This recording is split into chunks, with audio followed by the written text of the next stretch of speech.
నువ్వు నమ్మువు స్టార్టింగ్లో అసలు నన్ను ఎట్లా అడుక్కుంటా అన్నాడు తెలుసా, నన్ను వదలద్దు ప్లీజ్ ప్లీజ్ ప్లీజ్ అనుకొని. కావ్య డోర్ తీ. కానీ ఇప్పుడు చూడు కావ్య, మమ్మీ డోర్ అప్టాల నుంచి నాక్ చేస్తా ఉండరు, నేను మళ్ళీ చేస్తా. ఎంతసేపు అయింది కావ్య లోపలికి పోయి రా బిన్నే.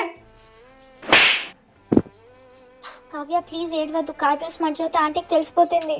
నా దగ్గర Swiss Beauty UNI power black kajal ఉంది. ఇది స్మచ్ ప్రూఫ్ తెలుసా. ఇది intense black kajal with 24 hours stay. Everyday basis కి చాలా కంఫర్టబుల్ గా ఉంటుంది. విటమిన్ E ఉంది కాబట్టి ఈజీగా గ్లైడ్ అయిపోతుంది. ఇది smudge proof and water proof కూడా. బోల్డ్ బ్లాక్ ఫినిష్ ఇస్తుంది. స్విస్ బ్యూటీ ఆఫీషియల్ వెబ్సైట్ లో అవైలబుల్ ఉంది. అంతేకాదు నా కూపన్ కోడ్ కరీనా10 యూజ్ చేస్తే 10% డిస్కౌంట్ కూడా దొరుకుతుంది. I can't believe this. ఆడుకుంటా ఉన్నాడు తెలుసా నన్ను. మా ఈరోజు నేను రూమ్లో పడుకుంటాను. మీ డాడీ ఆల్రెడీ రూమ్లో ఉన్నాడు, నువ్వు హాల్లోనే పడుకో. నా బతుకి ఇంట్లో ప్రైవసీ కూడా లేదు.